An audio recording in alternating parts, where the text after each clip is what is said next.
You're listening to The World at 8 with Lynn Mozart.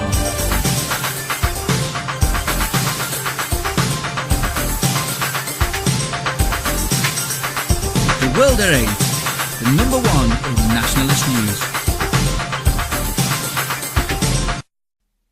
Highlights of the news today, Monday the 9th of December 2013. Mandela's legacy at home and abroad. Violent serial rapist jailed in landmark double jeopardy case. Muslim patrol jail for harassing couple holding hands and men drinking in a bid to enforce Sharia law in East London. Middlesbrough grooming trial, details of child sexploitation revealed. France, Muslim woman sues over burqa ban. EU sends 11 million to pay salaries and pensions of 71,000 people in Gaza. Danish former minister calls for grouping of immigrants. Egypt, militants, criminals extort Christians. Horrific secrets of North Korea's gulags revealed. You've been scheduled for annihilation. Thought for the day, the gross unfairness of our media. And finally, jokers interrupt us. UK news. Violent serial rapist jailed in landmark double jeopardy case. Harbinder Katkar, 37, attacked 6 women on the 2nd of February this year, less than 6 weeks after he was acquitted of an earlier rape. The case marks the first time that the CPS has successfully sought permission from the judges for a retrial by arguing that his subsequent attacks amounted to new evidence. Katkar of Moorside Crescent, Sinn Féin, Derby, was yesterday found guilty of 18 offences, including rape, sexual assault, assault by beating and trespass with intent to commit a sexual offence. A change to double jeopardy laws in 2005, which prevented defendants being tried twice for the same offence, paved the way for retrials if new and compelling evidence emerged. After his conviction, the CPS said the earlier crime was strikingly similar to and had all the hallmarks of the later offences. World at 8. What will be interesting is what will happen to him. Deportation should be it, and if he has a family, they should all go too. That is the legal way to start official deportations for foreign criminals. Why should they overcrowd our prisons on this small island? Muslim patrol jail for harassing couple holding hands and men drinking in a bid to enforce Sharia law in East London. Jordan Horner, Ricardo McFarlane and another man sentenced to jail for 68 weeks, 12 months and 24 weeks respectively. Islamic extremists forced couples to stop holding hands in East London. They also began a fight with men who were drinking on the street. Old Bailey hears that Horner, 19, was a drug user before finding Islam. World at 8. Horner is also a Gingaminja. What a sight. And Ricardo looks like a cartoon of an African. One shouldn't go by looks, but everyone does, and these two are truly eye-watering.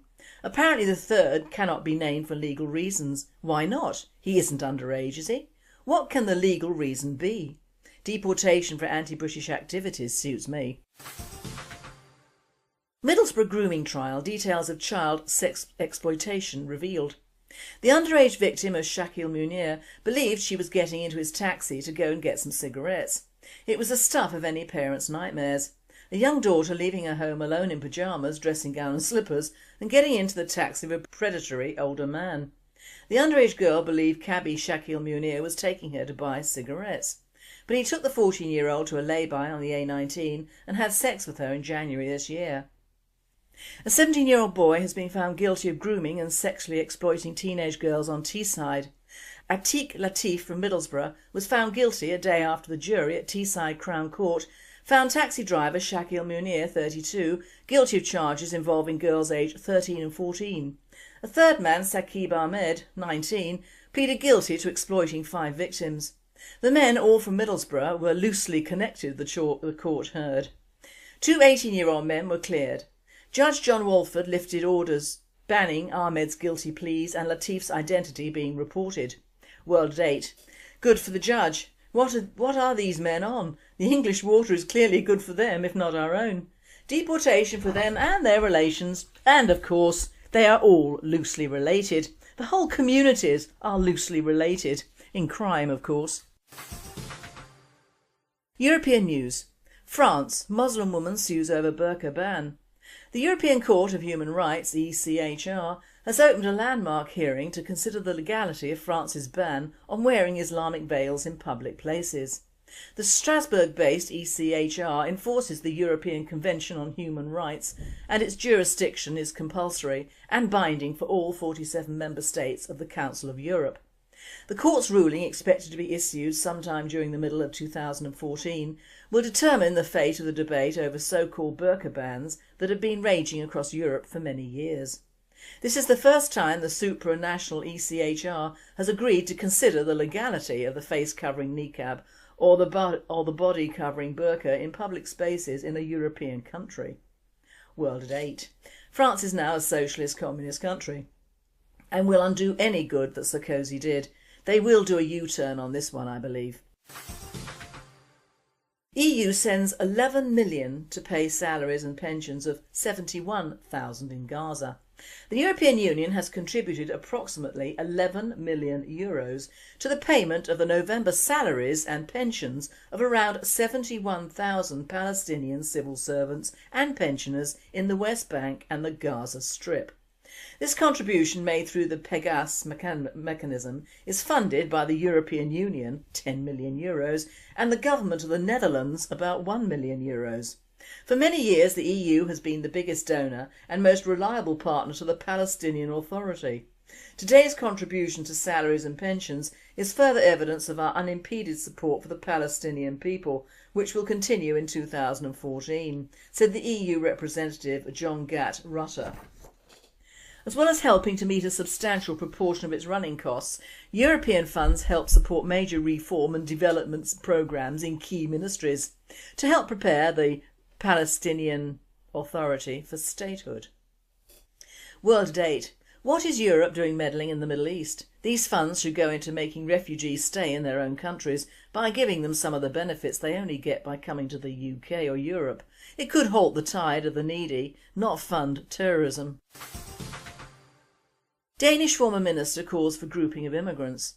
Whilst Denmark isn't exactly at the top of the list for would-be migrants, it seems to have similar problems about attracting the right type of migrant as many other first world countries. The former Danish Justice Minister Brian Mikkelsen has put forward a suggestion that prospective immigrants should be divided into two groups, the bad and the good. Those meriting the label good should be allowed to enter and stay, and the bad should be sent back to their home countries. Speaking to reporters from the Jyllands-Posten newspaper, he admitted speaking publicly about his views was politically incorrect, but reiterated that some immigrants are good for the country and some are not. He added that now was the time to take off the rose-coloured spectacles and begin a debate about immigration as a two-tiered system. Bad immigrants, he continued, arrive from certain specific countries and often end up committing crimes and being sent to prison. He believes that these should be deported and that only those who earn money, pay taxes and contribute in other ways to Denmark should be welcomed. World at 8. Good man, and I would even limit the so-called good migrants. Anyone can lie. World News. Mandela's legacy at home and abroad. A shop boss was arrested and quizzed by police for 8 hours for cracking Nelson Mandela jokes on the internet. Neil Phillips said he was fingerprinted, DNA swabbed and had his computers seized. The 44-year-old was held after posting, "My PC takes so long to shut down I've decided to call it Nelson Mandela." Another read, "Free Mandela, switch the power off."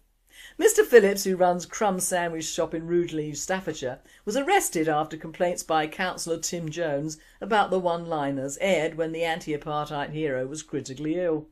A spokesman for Staffordshire Police confirmed the arrest and added, when he answered bail on September the 30th, he was informed that there would be no further action based on CPS decision of there being insufficient evidence to support a prosecution.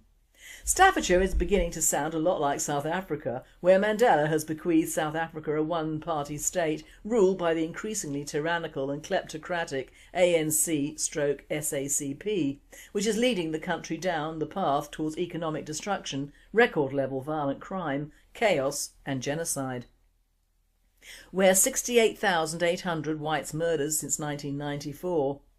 The genocide campaign against white South Africans has already been underway for several years, but has not yet reached the all-out intensity of the slaughter stages witnessed in Rwanda, Burundi or Sierra Leone. Even after this, Peter Osborne on the Telegraph blogs writes, Few human beings can be compared to Jesus Christ. Nelson Mandela was one. This is because he was a spiritual leader as much as a statesman. His colossal moral strength enabled him to embark on new and unimaginable forms of action. He could lead through the strength of example alone. World at 8. Nelly was a terrorist, a player and a racist. Thank God he was kept in prison all those years. In fact, he should have been shot. It's blaspheming in the extreme to liken him to Jesus Christ. Now try the Prophet Muhammad now, that might be nearer the truth. Horrific secrets of North Korea's gulags revealed. A former security guard at the largest political prison camp in North Korea has spoken out for the first time about the rape and murder of female inmates at the facility. Mr Lee, a former security official at Camp 16 in the 1980s and 1990s, revealed the horror of daily life for prisoners at a site near Swaesong in North Hamgyong province, which is approximately 215 square miles. He broke his silence to tell Amnesty International, which is banned in the communist country, about the methods used to execute prisoners incarcerated in the Soviet-style hidden gulags. According to Mr Lee, women were killed after being brutally raped. After a night of servicing the officials, the women had to die because the secret could not get out. This happens at most of the political prison camps, he said. He also told how detainees were forced to dig their own graves and were then killed with hammer blows to their necks. Mr Lee witnessed prison officers strangling detainees and then beating them to death with wooden sticks at the camp. Today, North Korea's vast infrastructure of repression was exposed in new satellite images showing the development of two of the country's largest political prison camps. World at 8. So it's not just dogs that get it in Korea then. Why should we be surprised? This is not new. North Korea should have its own plague in reality. Egypt. Militants, criminals extort Christians. Cairo. Islamic extremists and criminals are extorting Christians in Egyptian towns, while trouble brews over the country's new protest law and constitution. According to the Morning Star News, a news service reporting on the persecuted church, Islamist radicals in several Egyptian towns have begun a campaign of terrorism and extortion against Christians. Muslim extremists in a number of towns are demanding Christians pay the jizya, a Quran-based fine on non-Muslims known as the humiliation or submission tax. Human rights activists told Morning Star News that radicals and ordinary criminals have started a cottage industry from extorting Christians. They threaten kidnapping, torture and murder to seize money and property from Christians mainly in southern Egypt. World at 8. Now showing in our East End and coming to a town near you. You've been scheduled for annihilation. 1 out of the 5 women in the West remains childless, compared to 1 out of 20 in China and only 1 out of 30 in India. Such glaring differences have nothing to do with culture or sexual norms and everything to do with the separate methods of population control used by these countries. Nearly 1 in 4 children in the West suffer from developmental disorders, allergies and asthma, compared to at most 1 in 20 in the developing world. That's not because Western children are feebler than children elsewhere, but because Western governments were the first to use chemical and biological agents to undermine human fertility and have in the process done irreparable harm to their people's genetic and intellectual endowments. Yes, our children's intelligence is affected too, which is why China has a 3-fold higher instance of genius amongst its children than Western countries. Judging by our historical dominance in science and technology, this could not have always been the case and explains why we are losing ground.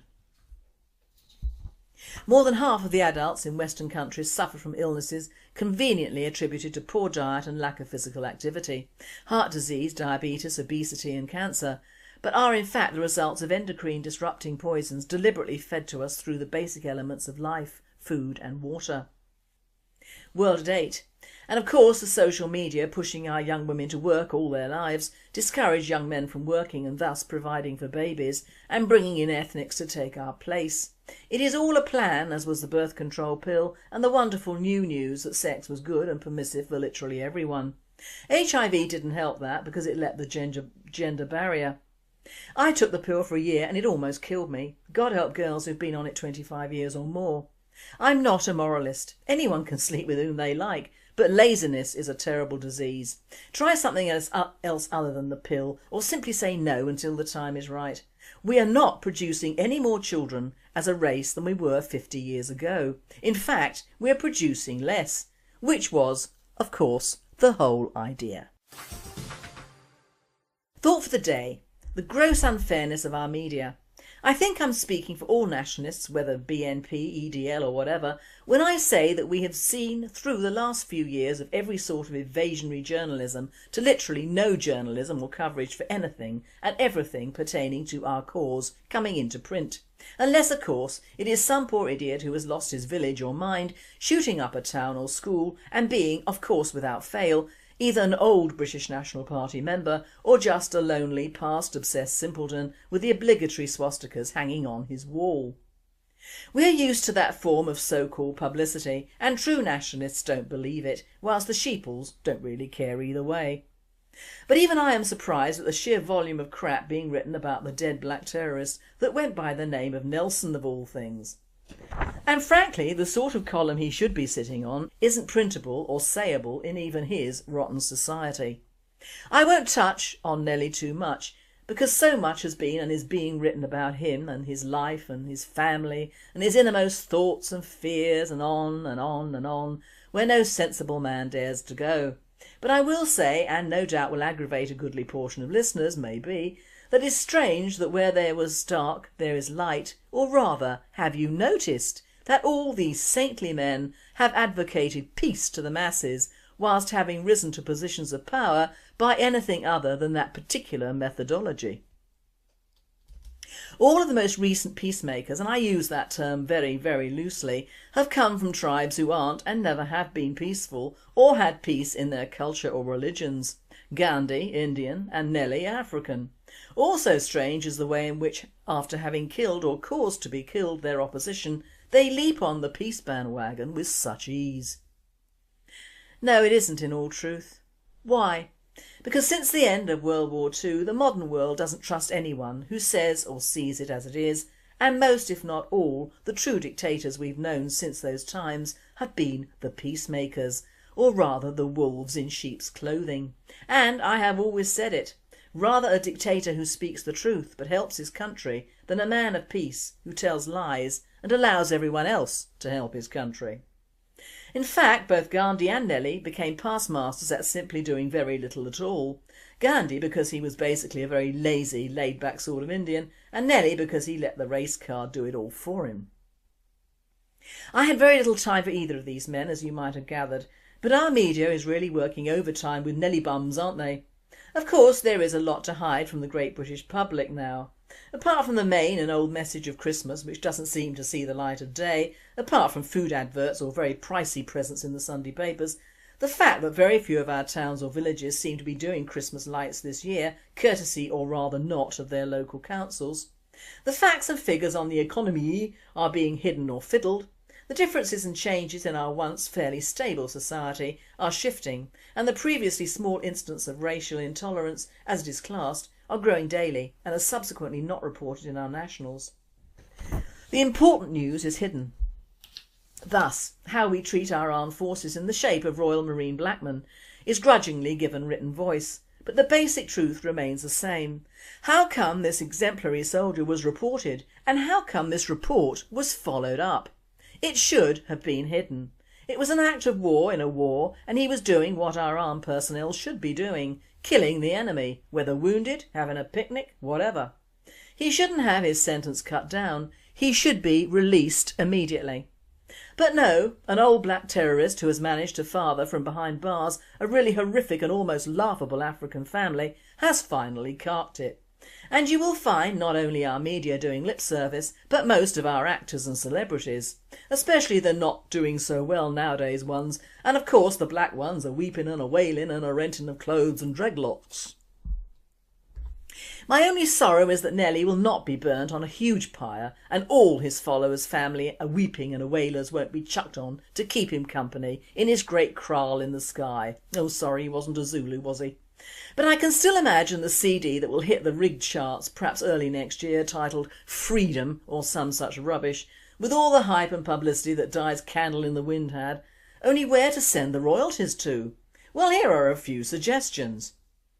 All for Nelly's all too expansive and expensive descendants, a fund for ZANU's soldiers to arm them for the white genocide to come, a large donation to the Zionist Communist Party in Cape Town, a similarly large donation towards the Chinese and Cuban Communist parties, a donation towards Obama and or helping the Kenyans overcome Mau Mau, payment towards training black soldiers for freedom by Islamic terrorists, all the money to go towards paying for the huge amount of people who will go to the funeral and paying for Prince Charles's flight might help. I think I've covered it all, but I'm sure someone, somewhere, will think of more uses for this lolly when it comes up. Perhaps paying for the relocation of many of our black South African immigrants, or, for the hell of it, all of our African immigrants to paddle back home. The news that isn't the news is more interesting though. The fact is that even our liberal whites are being seen to be anti-Eastern European immigration. This is because the Eastern Europeans, with the exception of the universally loathed Romas, appear to be almost white, and many are Christian. Of course it isn't racist to loathe your own kind, is it?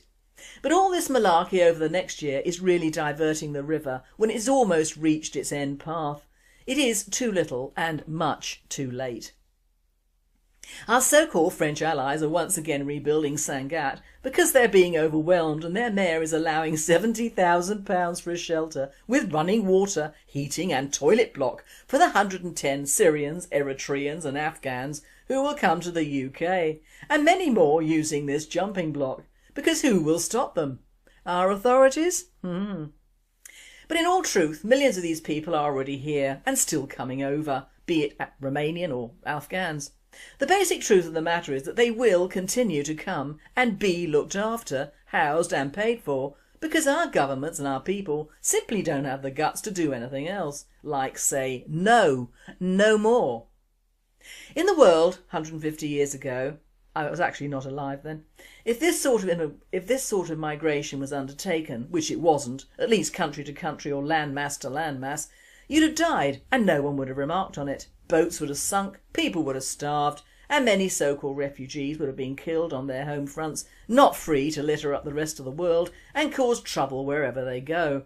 Because like it or not, each shall seek his own kind, and despite all the pushing of our own people down the pan to accommodate greedy strangers, that truth will emerge one day. In small articles the papers say our growth is on the up, and if you believe this, you're a fool. They say this to allow the sheeple's peace of mind because they also say that job opportunities are on the increase. And this statement alone will allow authorities to encourage yet more migrants into their regions because, as you all know, we Brits would rather see our own children starve than go to work, wouldn't we? No? But that is what the papers are saying in a roundabout way. And we won't get any cooperation from the socialist French government this time. They'll shovel them all through to us through their sodding channel with an ever-increasing monotony, Romas and all. With the awful Roma troubles, Kent rears its head again. Our couple, Mr and Mrs Brown, attended a meeting held by their MP Tracy Crouch, and as usual it was all wind and trousers. Nothing is going to be done. The council will still keep HRH lettings and sales in business. The Romas will still keep adding to their numbers and still keep up their antisocial, anti-British behaviour, and our people will still be living like prisoners in their own properties. The old freedom song of we shall not be moved applies to Kent and its authorities. It is one of the most enriched areas in the south and also one of the most beautiful, until our lot and the French decided to rebuild an entire stretch of the coastline and accommodate vast quantities of shabby, poor, ugly, greedy and needy foreigners, so that the entire cultural value of this part of Kent has virtually gone. Talk about Marseille, the French and the EU wanted us to have our own form of it, and now we have it. There is one desperate and disabled man in a town in Kent who wants to form a vigilante movement because things have got so bad. He reckons he only has a few years to live and wants to go out with a bang, so to speak. We are discouraging this, as of course any form of vigilantism is not legal and our party does not support it in any way. I did suggest a neighbourhood watch system, but I believe things have got too bad down there for even this. The plods are helpless and their hands are tied by the Human Rights Act. All very bad. No more. Enough is enough, and not in my country being the flags to fly. All our refugees come from large countries elsewhere in the world, but what don't these countries have? Benefits is what. The fathers with no rights and the vaccine pioneer who died in her own home are the true news. They are a reflection on the lack of morals or values that we have as a people adopted and adapted to suit the me culture, whereas Nellie's life and death are an adaptation on the true meaning of evil and the men that do nothing about it. In this case, all of us and our white brothers who stand alone and defenceless in the darkness that will be Africa. And finally, Jocus Interruptus. A mother and son were flying from Brisbane to Melbourne on Virgin Australia. The son turned to his mother and asked, "If big dogs have baby dogs and big cats have baby cats, why don't big planes have baby planes?" The mother, who couldn't think of an answer, told her son to ask the flight attendant. So the boy asked the flight attendant, "If big dogs have baby dogs and big cats have baby cats, how come big planes don't have baby planes?" The flight attendant responded, "Did your mother tell you to ask me?" The boy admitted that this was the case. "Well then," said the flight attendant, "tell your mother that there are no baby planes because Virgin Australia always pulls out on time. Ask your mother to explain that to you." You've been listening to The World at 8. I am Lynn Mozar and I wish you all a very good night.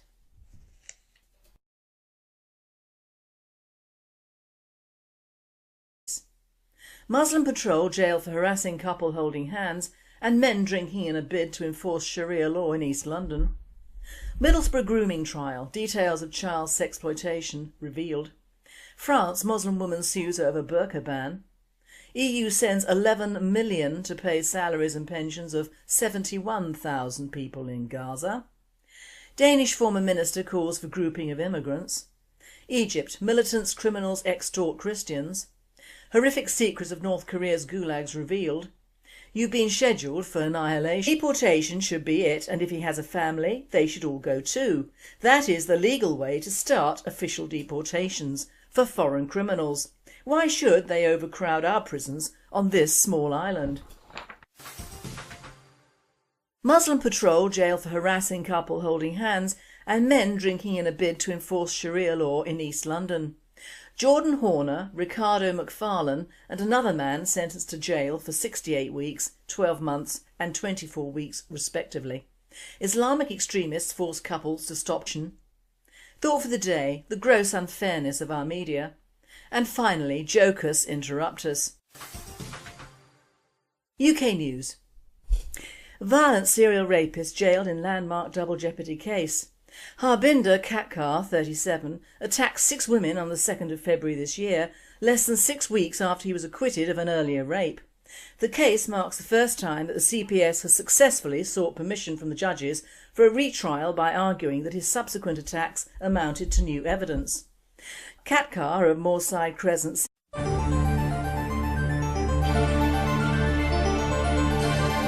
You're listening to The World at 8 with Lynn Mozart.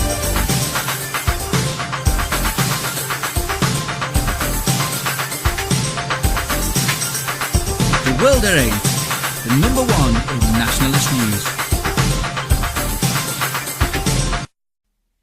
Highlights of the news today, Monday the 9th of December 2013. Mandela's legacy at home and abroad. Violent serial rapist jailed in landmark double jeopardy case in Finn Derby was yesterday found guilty of 18 offences including rape, sexual assault, assault by beating and trespass with intent to commit a sexual offence.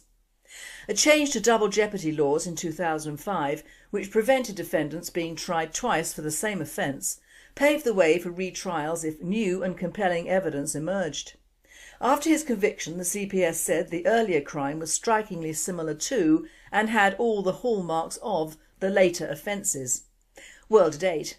What will be interesting is what will happen to him.